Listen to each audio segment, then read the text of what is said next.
మహిమకరంగా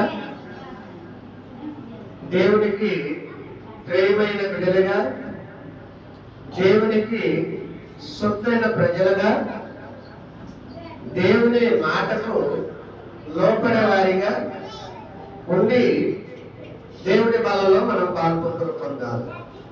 మన ప్రభు అయినటువంటి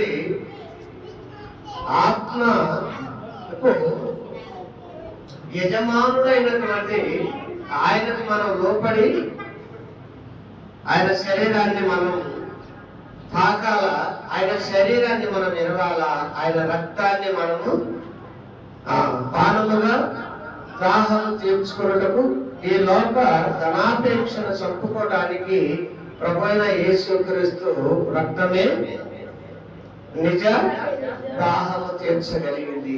కాబట్టి ప్రియమైనటువంటి దేవుని యందు భయభక్తులు కలిగి ఆయన త్రోవలను మనం సారాలము చేస్తూ ఆయన త్రోవల ప్రకారంగా మనం నడుస్తున్న నువ్వు నేను దేవునికి విధేయత కలిగి మనం జీవించాలని ప్రభు పేరిట మనం చేస్తా ఉన్నాం. రండి వీళ్ళరా, శ్రేష్టమైన దేవునికి విధేయత కలిగిన వారమై దేవుని పిల్లలుగా మనం చెప్పుకోగలిగిన వారమై దేవుని మనం కనపరచాలని ప్రభు పేరిట మనం చేస్తా ఉన్నాం. యాకోబు 5వ అధ్యాయము, యాకోబు 5వ అధ్యాయము 15వ వచనం మనం చూసి దేవుని మహిమపడతాము. రండి, యాకోబు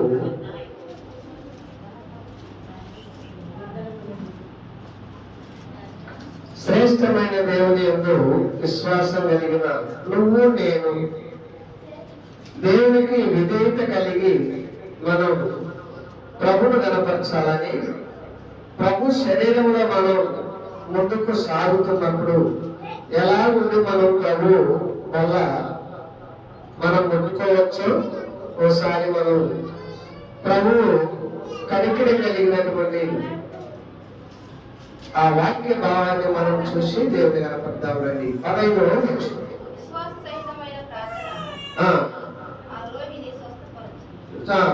స్వస్థత పరచను.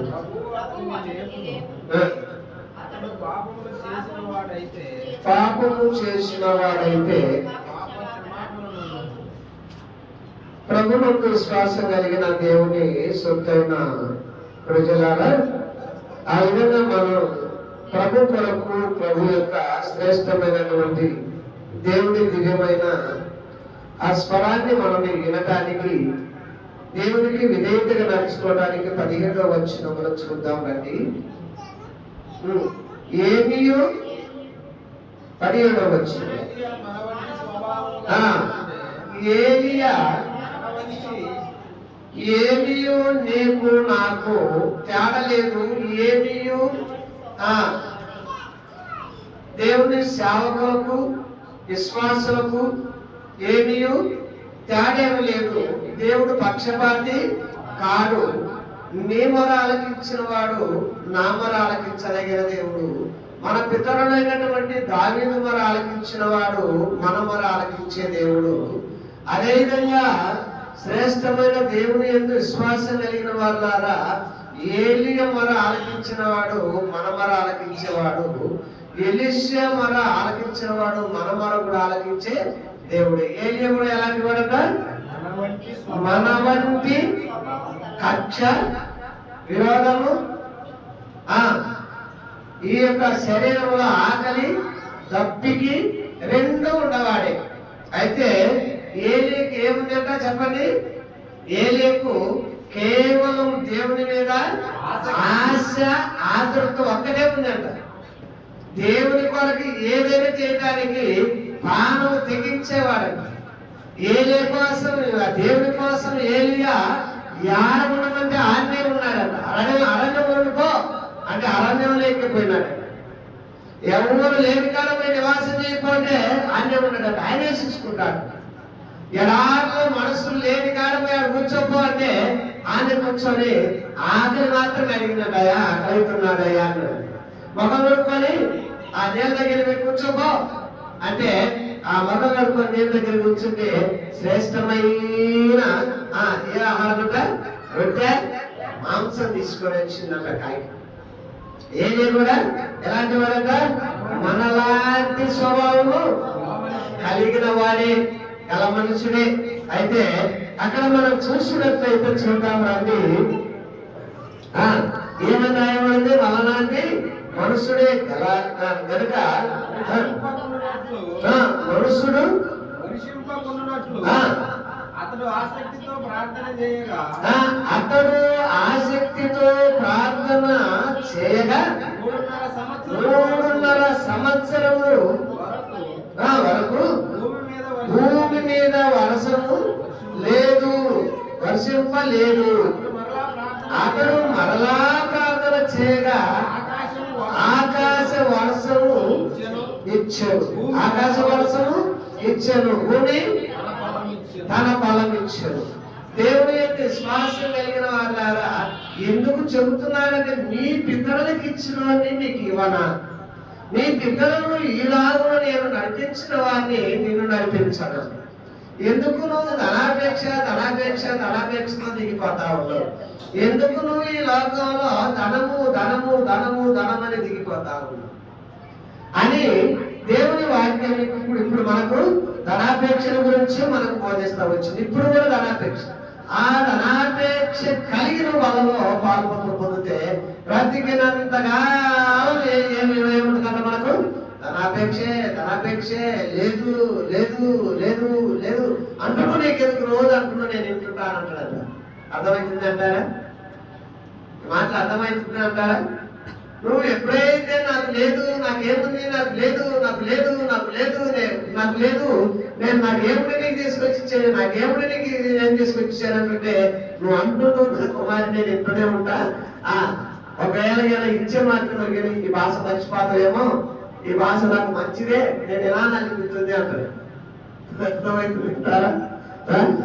అర్థమవుతుందా? ఈ భాష నాకేముంది నీకు తెచ్చిచ్చాను, నీకు తెచ్చిచ్చానంటే నువ్వు అట్టనే అంటున్నావు, నేను ఇంటా ఉంటాను అంటున్నాడు దేవుడు. అయ్యా చాలయ్యా, నిన్న నాకు 200 రూపాయలు భరించినావు, 200 ఇదిగో 20 రూపాయలు తీసుకొస్తున్నాను నీకు నీ భాగం అని అంటే రేపు 400 ఇవ్వాలని ఆయన ఇష్టపడుతుంది. అర్థమవుతుందంటారా? దేవుని విశ్వాసం కలిగిన వాళ్ళారా, దేవునికి కృతజ్ఞత అర్పించే నువ్వు నేను ఎలాగ అర్పించాలో, ఎలాగ మనం ఆయన గణపరచుకోవాలో ఒకసారి చూసినట్లయితే ఎఫెసీయులకు రాసిన పత్రిక 4వ అధ్యాయం, ఎఫెసీయులకు రాసిన పత్రిక 4వ అధ్యాయం అక్కడ మనం చూసినట్లయితే 23వ వచనం. ఎఫెసీయులకు రాసిన పత్రిక 4:20.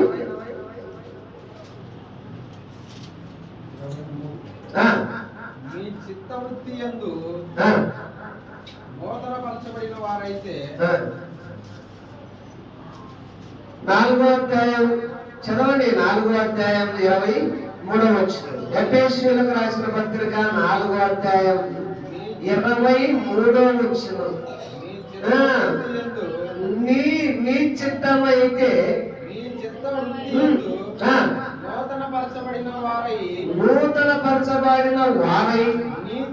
నీతియు యథార్థమైన భక్తి కలవారై దేవుని పోలికగా సృష్టింపబడిన నవీన స్వభావమును ధరించుకొనవలెను. ఏ స్వభావం ధరించుకోవాలంట? ఏది పోగొట్టుకోవాలంట? పాత స్వభావం, పాత బుద్ధి, పాత మాటలు,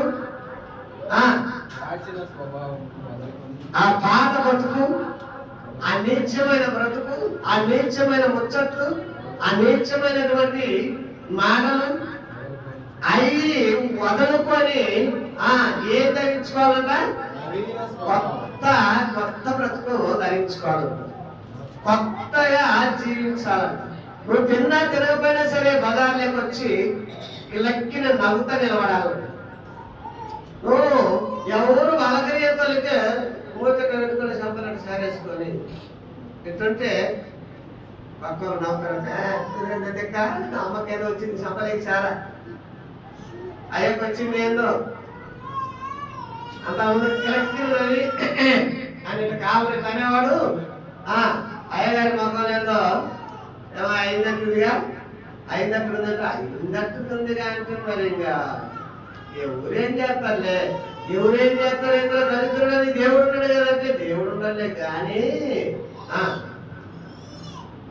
అన్ని వేళ వస్తాడా నా కాడికే అంగేశ్వరి కాడికి రోజు ఒకరికాడికి పోయేస్తాడా ఇలా కూర్చోట్లో రేపు గంగారంలో రేపు పదేళ్ళు దర్శనం ఒక రోజు చెప్తాడు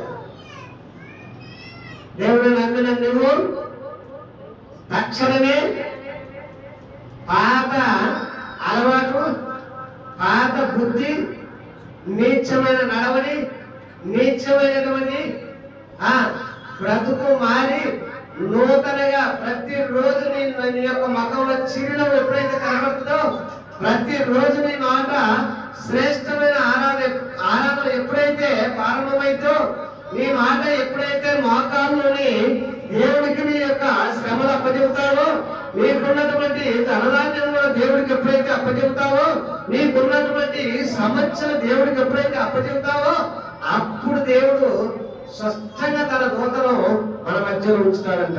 నా కుమారుడికి ఏది తక్కువ చూసుకో. తక్షణమే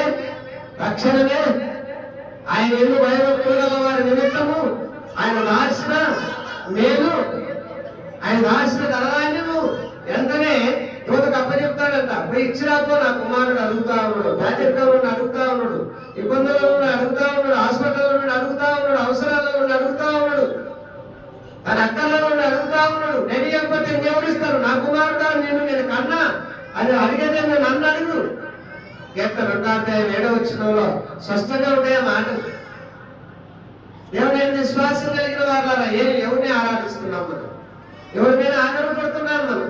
రాజకీయ నాయకులు అనే ఊళ్ళో పెద్దలు అనే ఎందుకైనా అంటే ఆ పార్టీలో ఉంటే నాకు ఏం జరిగింది, ఆ పార్టీ నాయకుడు నాకు ఏం చేసిండు, ఏం చేస్తాడో మొదలెట్టబడి చెప్తే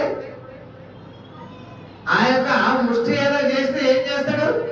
ఒక 10,000 ఏమన్నా కరువు పడతాయేమో, పడితే ఒక 10,000 నష్టపరిహారం పడుతుందేమో, పడితే ఇంకొక 10,000 దొంగ సంతకాలు ఏమైనా పెట్టుకుని నాకు రాసుకుంటే దొంగ పడతాయేమో. దేవుడు నిన్ను కన్నెత్తి చూస్తే దేవుడు నిన్ను నిజంగానే ఆయన దాసిన మేలిగిన పంపిస్తే ఎంత అన్నాడు? 1,00,000 ఇచ్చినాపమనడా లేదా 1,00,00,000 రూపాయలు ఇచ్చిపోమనడా? నేను భయభక్తులు గల వారి నిమిత్తం నువ్వు దాచిపెట్టిన మేలు ఎంతో ఎంతో. అది 1,00,00,000 కాదు, దానములు కాదు, అయిగా లెక్కేసేవి కాదు. అంత ధనధాన్యంలోకి నిన్ను తీసుకుపోయేవాడు నీ దేవుడు, అంత ఉన్నత స్థానంలోకి తీసుకుపోయేవాడు నీ దేవుడు. నువ్వు ఎవరి వైపు చూడదాకా కళ్ళెత్తి, ఎవరి వైపు చూస్తే నీకేదో వస్తుంది అనుకోదాకా. నేను ఈనాడు కూడా రాజకీయ నాయకుడి వైపు నేను కళ్ళెత్తి చూడదు.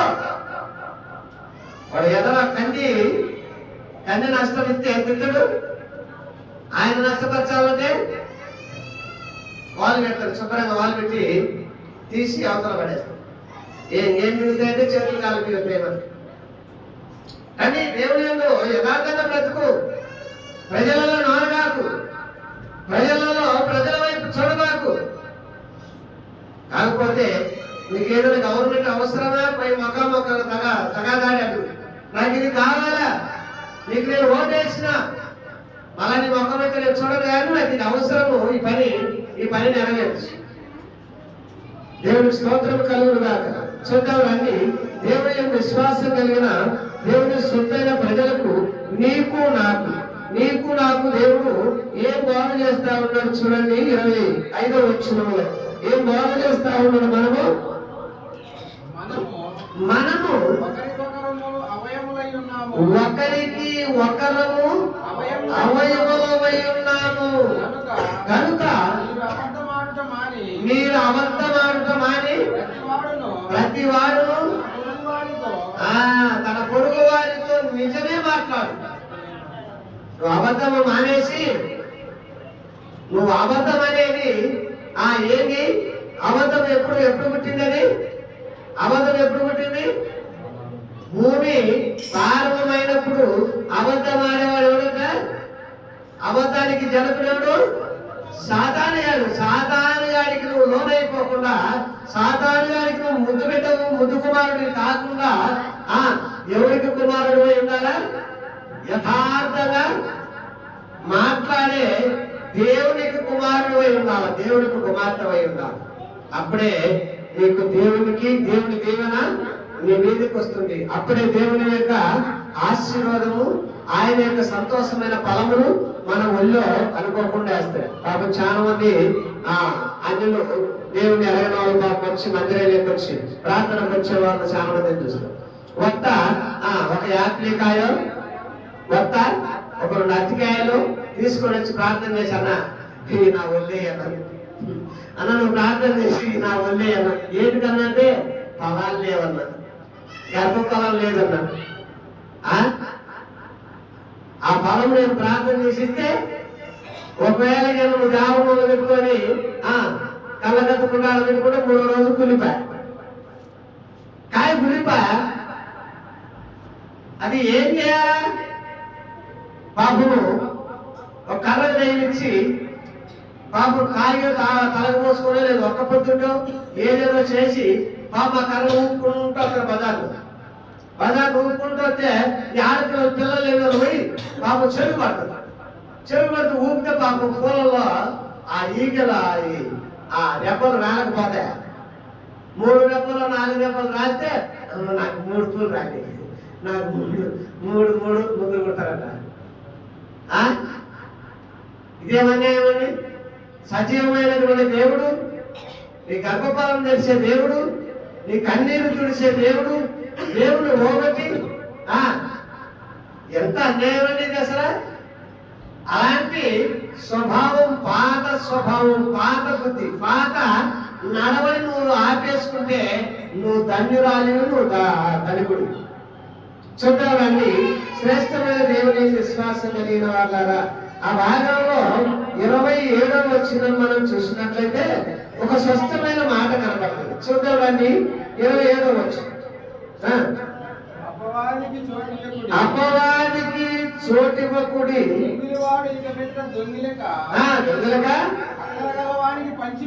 అక్కరగలవానికి పంచిపెట్టుటకు తన చేతులతో ఒక మంచి పని చేయాలి. కానీ మనము దేవుడిని ఎరిగిన తర్వాత దొంగిలే బుద్ధి, ఇతరుల కొంపరసుకు తిరిగే బుద్ధి, ఇతరుల జీవితాన్ని పాడు చేసే బుద్ధులు అవి మనలో ఉండకూడదంట. అదే పాత స్వభావము, పాచిన బతుకు. ఆ బతుకు విడిచిపెట్టి ఏం చేయాలంట? ఈలు పడితే, ఒకవేళ ప్రభు నీకు ఏదైనా ఇచ్చుంటే ఒకరికొకరు మనం అవయవాలను గనక, ఒకరికొకరు మనము అన్నదమ్ములను గనక, అక్కచెల్లెలను గనక, దేవుని సొత్తైన ప్రజలను గనక, తండ్రి ఒక్కరే గనక మనం సృష్టించిన వాడు వారికి ఏం చేయడానికట? మంచి పనులు చేయడానికే నువ్వు తయారయ్యవు. కానీ చెడు పనులు, అబద్ధమాడి మోసగించే పనులు చెయ్యకూడదని వాక్యం చలవిస్తుంది. ప్రియులారా, అదే భాగంలో మనం 29వ వచనంలో చూడండి 29వ వచనం. వినువారికి మేలు కలుగునట్లు అవసరమును బట్టి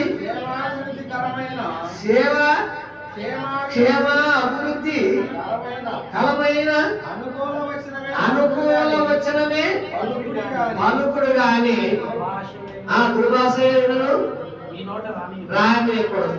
దేవుని నమ్ముకున్న మనం, దేవుని నమ్మినాము అనే దుష్ట ప్రజలము, దుర్మార్గులము ఎంతమంది ఉన్నామంటే అందరము దేవుడి ఎదుట ఏం పలికే వాళ్ళము? దుష్టవశనం పలికే వారిగానే ఉన్నాం. ఒకసారి ముఖానికి చెప్పింది, అయ్యా నీ దగ్గర వాసన వస్తుందని ఆయన ఆ వాసన కడుక్కొని అన్నారా, నోరు కడుక్కొని రా, ఒకరు శుభ్రం చేసుకొని రాయా మందిరానికి వచ్చేటప్పుడు అంటే ఆదిమకాడి ఇవే అన్నాడంట. ఆ వ్యక్తి, ఏంటి అయ్యగారు ఏంది ఇట్లా అంటుండేది, నేను శుభ్రం తక్కువన్నా, రోజుకు 3 వేషాలు వేసేవాడిని, మూడు మూడు కలర్లుగా మారేవాడిని. 2 సార్లు తానం చేసేవాడిని. ఆ సోకు అంటే మామూలా సోకుగా బాగానే ఉండవు కానీ నాయన బాగానే తెల్లగా ఎత్తుగా పొడుగునే ఉన్నావు కానీ నోరు కడుక్కోవాలా నేను. నోరు కడుక్కో. సుట్ట తాగేది మానకపోతే, బీడు తాగేది మానకపోతే, పానపరాకు నల్లేది మానకపోతే, సారాయి తాగేది మానకపోతే, సహవాసం మానకపోతే, మళ్ళీ ఏమంటావు వచ్చి అయ్యగారు నీ దగ్గర కాతోని మాట్లాడించుకోవాలని, నీ చేత మంచి మంచి వచనాలు తెప్పించుకోవాలని అని ఇంకేమేం చెప్తాడు, ఇంకేమేం చెబుతాడు అట్లా. నేను అక్క చెల్లెలని కూడా కాకుండా నడిచిన నేనే ఒడిశలో బాగా నడిచిన బాగా నడిచిన చిగ్గుమాలోడా ఎక్కడికి వచ్చినావు నువ్వు? ఎవరితో మాట్లాడుతున్నావు? లోకం ముచ్చట్లు చేసుకొచ్చి పెడతాయింది నువ్వు. లోకంలో నీకు సరిపోయిన వాళ్ళు ఎవరన్నా ఉన్నావు అక్కడ చెప్పుకోపో. ఎవరో పనికి మాల నడకనడితే నీకెందుకు? నువ్వు పనికి మాల నడక అప్పుడెప్పుడు నడిచినానే రోజు బతికి చేసుకుంటున్నావా? ప్రభా నా పోలీసు అయిపోయా, అప్పుడేమాట నడిపినాయా, ఇప్పుడు కూడా వయసుకి నుంచే మనకి ఇప్పుడు కూడా అట్లనే గడ్డి తిందులు కదా, ఇప్పుడే అట్లనే పెద్ద తిందులు కదా, ఇప్పుడు కూడా అట్లనే అది నీ బుద్ధి. నీ బుద్ధి ఇంతకు పోలే. పోకనే నువ్వు ఎన్ని చెప్పుకుంటున్నావు, పాత ఎన్ని చెప్పుకుంటున్నావు. పాత మర్చిపోవాలంట, పాత బుద్ధి మర్చిపోవాలంట. నీచుడా ఈ రోజు కూడా తెల్లని నమ్మకపోతే, ఈ రోజు కూడా కొడుకులు నమ్మకపోతే, ఈ రోజు కూడా కోడలు నమ్మకపోతే, ఈ రోజు కూడా నీ బుద్ధి మారబ్బా. అర్థమవుతుందంటారా? దేవుని విశ్వాసం కలిగిన వాళ్ళ ఏం మర్చిపోవాలంట? మనం ఏం మర్చిపోవాలంట? పాత నడక నడిచిపోవాలంట, పాత బుద్ధి మర్చిపోవాలంట, పాత మాటలు మర్చిపోవాలంట. ఒకవేళ నీకు అబోధనగా నేను అప్పుడు చిన్న సాయం చేసిందని దగ్గర వచ్చి కూర్చొని మాట్లాడినట్టే అనుకుంటుంది నాకైతే. ఒకసారి దగ్గర కూర్చొని ఒకేదో సహోదరు వచ్చి మాట్లాడినట్టుగా నేను అన్నా నీకు అప్పుడు చిన్న సాయం చేసినాను. అప్పుడు నువ్వు అనుకోలేదు కానీ నేనల్లా నీకు చేసిన సాయం ఎట్ట మర్చిపోయాను. పనికి మాలిందానా? ఇప్పుడు ఎందుకు వచ్చింది అభివృద్ధి నీకు? ఇప్పుడు ఎందుకు వచ్చినట్టు కడతాను? అప్పుడు తిన్న గడ్డి అది ఇప్పుడు మళ్ళా వేయాలనా? గడ్డి తక్కువ వచ్చినాయి ముందరా నేను చెప్తాను. త్వరగా పట్టుకో, మోకాళ్ళు అమ్మటే వచ్చుకో. మోకాళ్ళు అమ్మటే వచ్చి ప్రభా ఎందుకు వచ్చింది నా దగ్గరికి? అప్పుడు గడ్డి తిన్నా కాదల్లా మళ్ళా చెప్తుంది అది అని చెప్పని ఎందుకు మళ్ళా బలకరిస్తుంది? పశ్చాత్తాపడతా గడగడ ఉనికి వచ్చి ఆయన మోకాళ్ళు పట్టుకుంటా. పాత బుద్ధి నిన్ను నన్ను తట్టేదే. వాడేమో సన్నోడేమో కాదు. వాడికి ఇక రెండో పని లేదు. దేవుని ఎవరైతే నమ్మినామటమో వాడి పక్కన వచ్చి కూర్చొని అన్ని జోలికెప్పుడు వాళ్ళు ఎక్కడున్న వాళ్ళు జోలికెప్పుడు అది మామూలే పొరా. ఒకవేళ పలకరించినా వాడి నీళ్ళు పొరా పోండి మీ పని మీరు చూసుకోపోండి అని ఎప్పుడు ఈ దేవుని నమ్మిన పిల్లల వైపు కళ్ళెత్తి చూస్తా ఉంటాడు. వాళ్ళు అన్ని ప్రజలు నిద్రపోతా ఉంటే తొందరగా లేచినారా లేచినారా నీకు అన్నం పెడతా మగవాడు కోటి మగ దొరకడు. లాగా ఎదుగుతున్నారా ఏం పని చేస్తున్నాడు రాను పెద్దలు ఎదుగుతున్నారా ఏం పని చేస్తున్నాడు అని ఈ లోకస్తుడు వచ్చి చూసి ఇక చూసుకోవాడు నోరు వచ్చే కనుక పొత్తు కొక్కే కనుక ఇంకా రెండో పనే లేదు. లోకాయ చూసి నల్లాడు చేసి పేతురు అల్లాడు చేసి పాపం ఎవడో పొరపాటుగా ఏమయ్యా పాపుకునేం దేవుడు అరక కానీ హాన్స్పాల దగ్గర ఆ లబ్బర్ చెట్ల దగ్గర నీళ్ళు తాగిందట మన సహోదరుడు. లబ్బర్ చెట్ల దగ్గర నీళ్ళు తాగిందట. వాడు ఎవరో చూడని చూసాయా నాకు తగిలించేందుకు వాక్యం చెబుతా పాపం సహోదరుడు వస్తుండు మందిరానికి. అయ్యా మన మందిరంలో ఉన్న వాళ్ళు దేవుని యొక్క పరిశుద్ధమైనటువంటి శరీరమైన రక్తము త్రాగే వాళ్ళు ట్రాన్స్ఫారం దగ్గర లబ్బర్ చెట్లలో నీళ్ళు తాగినాయా? మరి ఇంట్లో తాగొచ్చు కదా, ఇల్లు దగ్గరే కదా, ఊరు దగ్గరే కదా. ప్రార్థనైనానికి వాడు లేచి అందరూ పోయినానికి అన్నాడు. అయ్యగారికి చెప్పి నా కొడుకు ఎవడో చెప్పారు.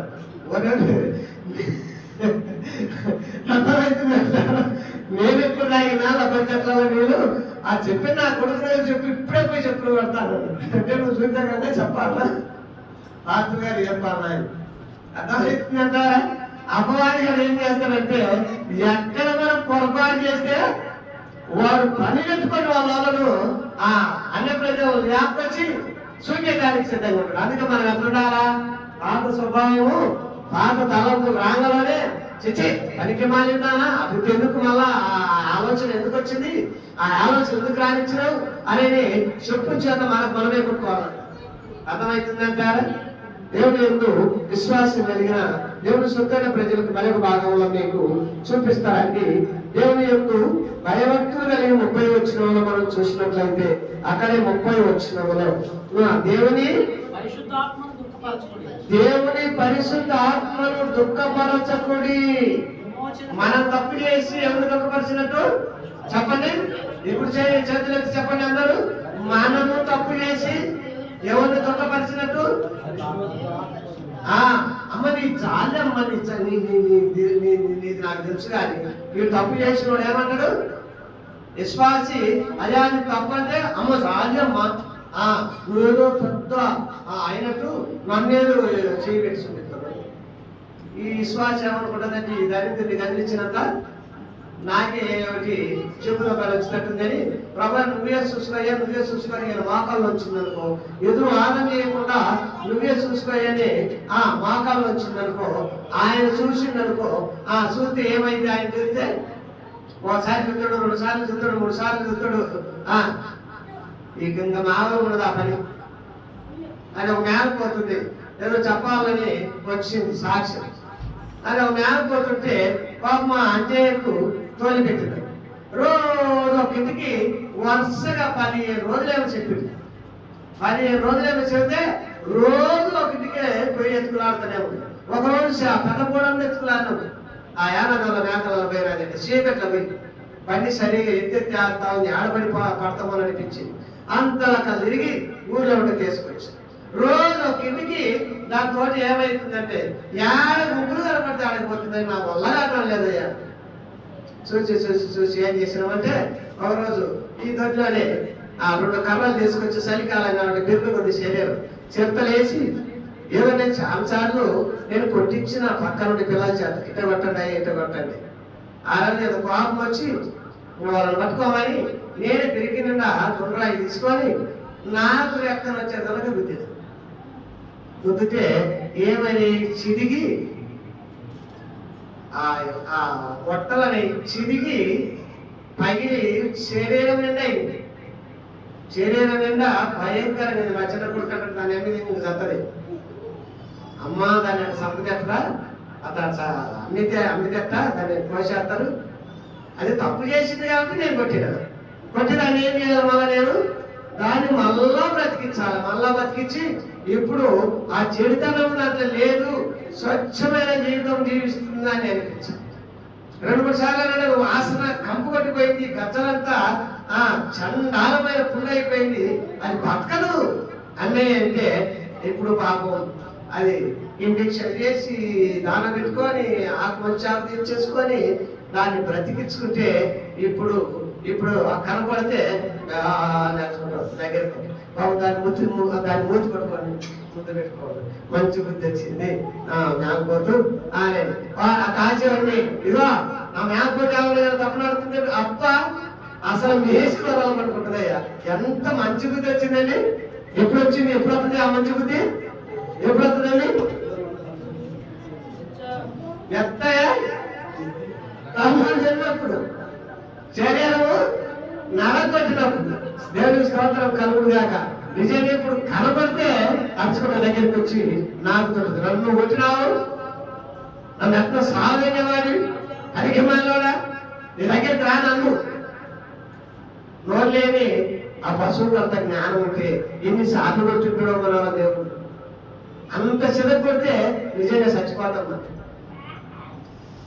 ఎన్నిసార్లు కొట్టింటాడో మన బుద్ధి మారలే. జాగ్రత్తగా మారితేనే ప్రభు బలం వచ్చింది. ఈరోజు కేవలం జ్ఞాపకమైన విషయం గురించి చెప్తా ఉన్నా. మారింది ఇవాళ పృథ్వీకరణ దాన్ని నానబెట్టాలని ఆపేక్ష ఉంటుంది. నువ్వు మారితే ఆయన శరీరంలో పాల్పొందకూడదు. తాగుబోతు బుద్ధి మానుకో, తిరిగే అలవాటు మానుకో, అబద్ధం చెప్పేది మానుకో. లేనిపోని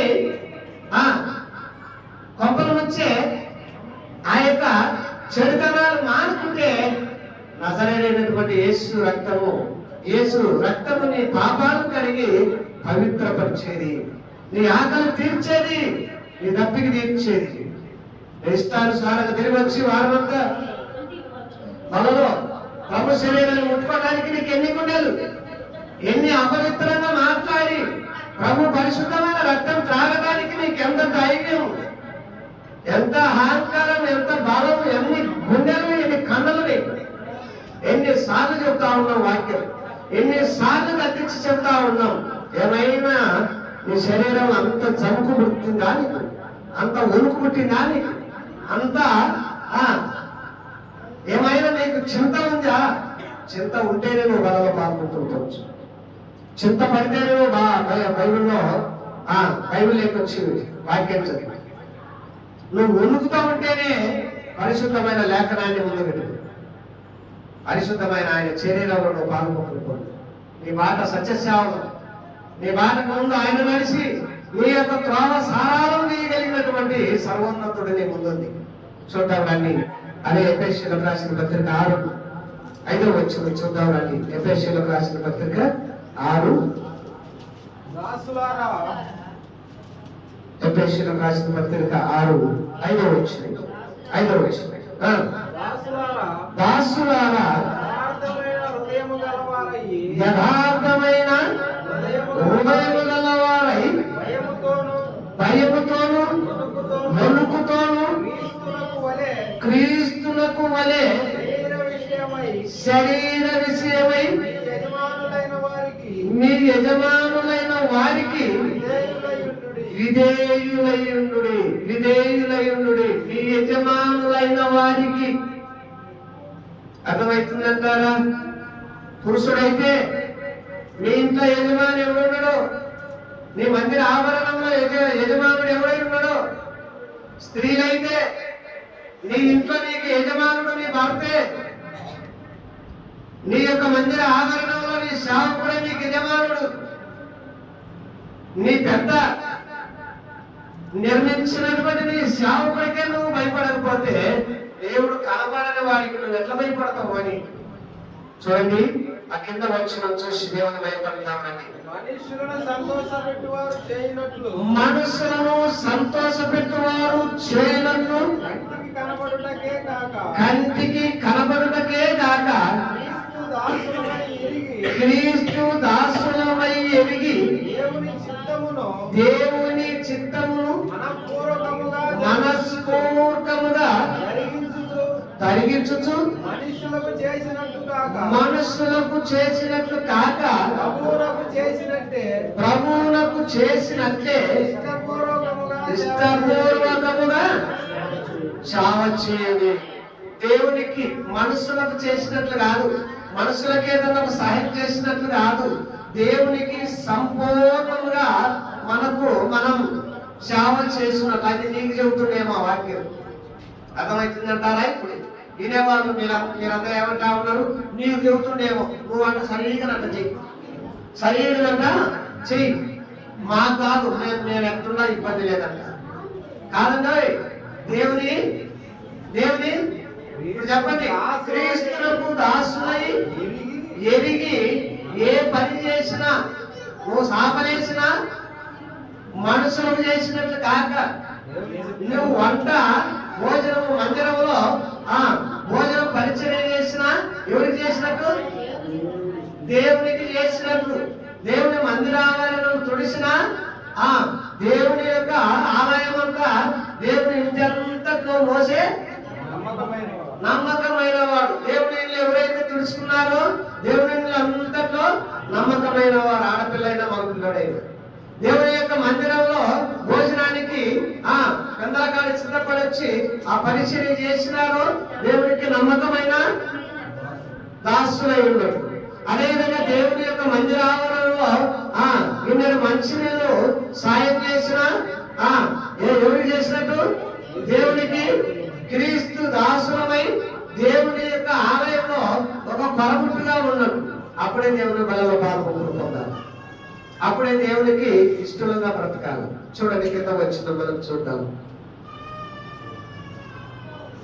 దాసుడైనను 9వ వచనం. యజమాను లారా నీకును వారికిని యజమానుడైన వాడు పరలోకమందున్నాడనియు ఆయనకు పక్షపాతము లేదనియు ఎరిగిన వారై వారిని బెదిరించుట మాని ఆ ప్రకారమే వారి ఎడల ప్రవర్తించుడు. వారి ఎడల మంచి జాలి కలిగిన ప్రవర్తన ప్రవర్తించని వాళ్ళు బెదిరించే విధానం లేని వాడు. పరలోకమందున్న దేవుడు ఎలాంటి వాడు? పక్షపాతి లేనివాడు. అలాంటి దేవుని ముందున్న మనము దేవునికి ఎలా నడుచుకోవాలంట? పక్షపాతము లేకుండా నడుచుకోవాలంట, పాపము లేకుండా నడుచుకోవాలంట. అందరినీ ఒకే కుటుంబంలో ప్రేమించినట్టు ప్రేమ తక్కువ బతకాలంట. మళ్ళా ప్రేమ లేని బ్రతుకు కూడా ఎలాంటి కదా? అది మృతము వ్యర్థం అని రాయబడి.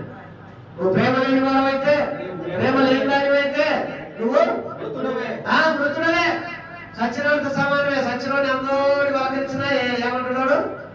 ఏం చెప్తున్నాడు? మూతి ముత్తి అది ఏం రాకపోయావు ఎంతోడు కనిపిస్తుంది. మామూలు ఉంటాడు నాలకుండా మామూలు మనకి ఏం చేస్తాడు? చచ్చినోడు ఏం చేస్తాడు? ఉంటా బ్రతుకుంటే నీతో పలికేవాడు, ముచ్చటిచ్చేవాడు, మందలిచ్చేవాడు, నవ్విచ్చేవాడు, ఇంకా ఏదైనా కరెక్ట్గా మనలో ఉంటే గద్దించి ఏడిపించేవాడు.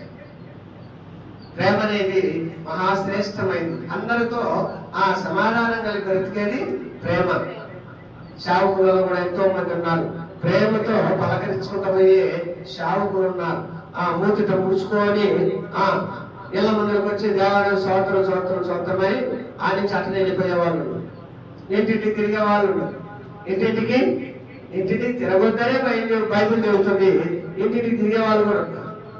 అయితే దేవుని యొక్క విశ్వాసం కలిగిన వాళ్ళారా, దేవునికి విధేయత కలిగి మనం అవయవాలమై ఉండగా ఏం చేయాలంటే ఒకరి అవసరం ఒకరు పాల్గొను పొందాలంట. ఒకరికి ఒకరు సంఘంలో ఉన్నటువంటి పిల్లలకు మనం ఏదైనా ఇచ్చిపుచ్చుకోవాలన్నా నువ్వు అన్ని ప్రజలలో ఇచ్చి వాళ్ళ చేత ఇచ్చబోతున్న నాలుగు అనిపించుకునే కంటే అవసరాన్ని బట్టి ఏం చేయాలంటే నీకు దేవుడు ఇచ్చింది. సంఘంలో ఒకరిని ఒకరు ప్రేమించి జీవించే ఆ గుణాలు ఉండాలి. ఎందుకంటే ఇది మీకు చెప్పనా? ఈ విషయంలో మీకు చెప్పనా? మైక్ లేకుండా చెప్పండి. ఏదైనా మీరు ఇచ్చిపుచ్చుకునే సందర్భంలో ఒక సంఘంలో కుటుంబంలో ఆ కొరతలు ఇచ్చిపుచ్చుకుంటే ఒకవేళ దాన్ని ఎక్కడి జరగబోదంట మంది మన బాధ్యత మంది ఎక్కడి జరగబోదు?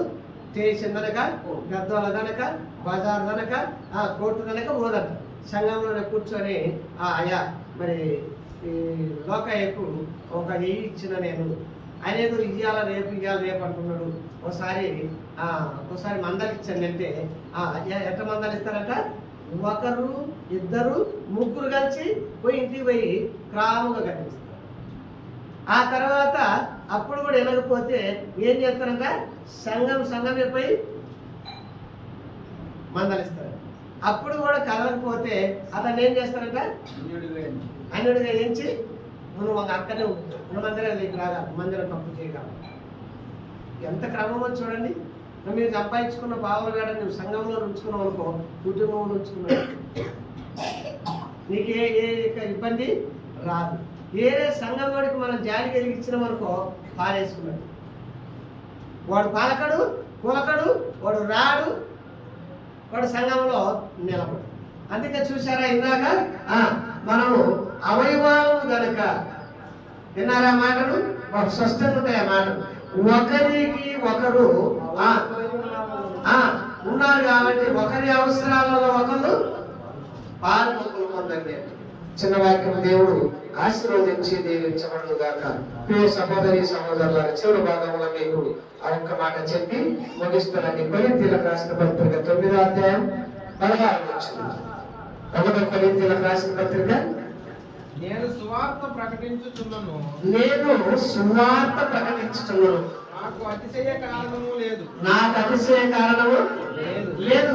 సువార్తను ప్రకటించవలసిన భారము సువార్తను ప్రకటించవలసిన భారము నా మీద మోపబడి ఉన్నది. అయ్యో అయ్యో నేను సువార్తను ప్రకటింపక అయ్యో నేను సువార్తను ప్రకటించని ఎడల నాకు శ్రమ. ఇప్పుడు మీకు యవనస్తులు చెప్తా ఉన్నా ఈ మాట. ఎందుకు చెప్పాల్సిందంటే చివరి భాగం ఈ మాట చెప్పాల్సి వచ్చింది.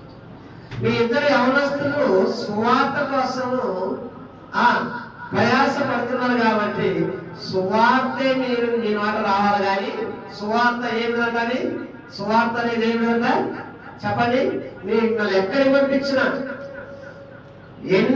ఏ గ్రామాలకు పంపించినా, నలుమూలల సమస్త గ్రామాలు, సమస్త ఇరుమూలల సమస్త వీధులలో మిమ్మల్ని పంపించినప్పుడు ఏం చేయాలంట?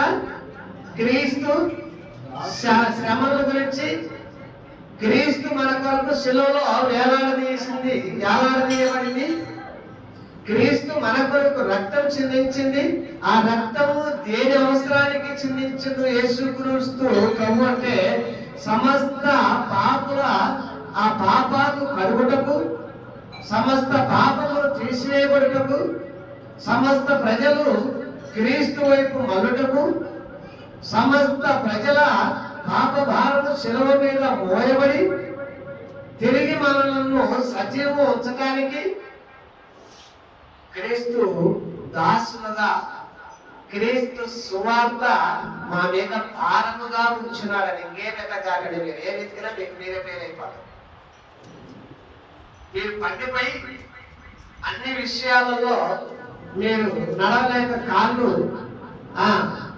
సొమచిల్లినప్పుడు, మందిరంలో కూడబడినప్పుడు, అప్పుడు బలహీనంగా ఉన్న వారిని మీరు గద్దించి వాక్యం ద్వారా బలపరచాలి. అదే కానీ మీరిప్పుడు ఈ సువార్త చెప్పే సందర్భంలో గద్దింపు లేకపోతే ఏమైందంటే మీకు మీరే ఏం చేసుకున్నట్టు ఎగతాళి చేయవచ్చు. ఇప్పుడు సువార్త చేయాల్సిన బాధ్యత మీరు. కోత కోసకాడికి పోవాలండి. ఇప్పుడు దున్ని నాటు నాటే సందర్భం కాబట్టి చిన్న వాక్యం మీకు ఎందుకు ఈ మాట కూడా మీకు తెలియపరిచినంటే, సువార్త చెప్పకపోతే సువార్త మన మాట సిద్ధపరచుకున్న తర్వాత జాగ్రత్తగా గమనించండి. ఒక్క మాట ఇచ్చిన తర్వాత దేవునికి నేను దాసుడిగా సువార్త చేస్తానన్నానిక మళ్ళను వెలికి తెప్పినట్టయితే ఏమని చెప్పింది చెప్పండి. అక్కడ శ్రమ మంచిదో, ప్రశాంతంగా జీవించేది మంచిదో గమనించండి. ఈ సువార్తగా చదివితే అనేక సార్లు మీరు ఆశీర్వదించబడతారు. స్వార్థ చెప్పేది పోగొట్టి గద్దెంపుకు మొదలు పెట్టిననుకో ఆయన కానీ మీరు గద్దించబడి ఇంటికి వస్తారు, చెవుడుకుంటూ వస్తారు. చిన్న వాక్యం దేవుడు ఆశీర్వదించి దీవించబడదు గాక.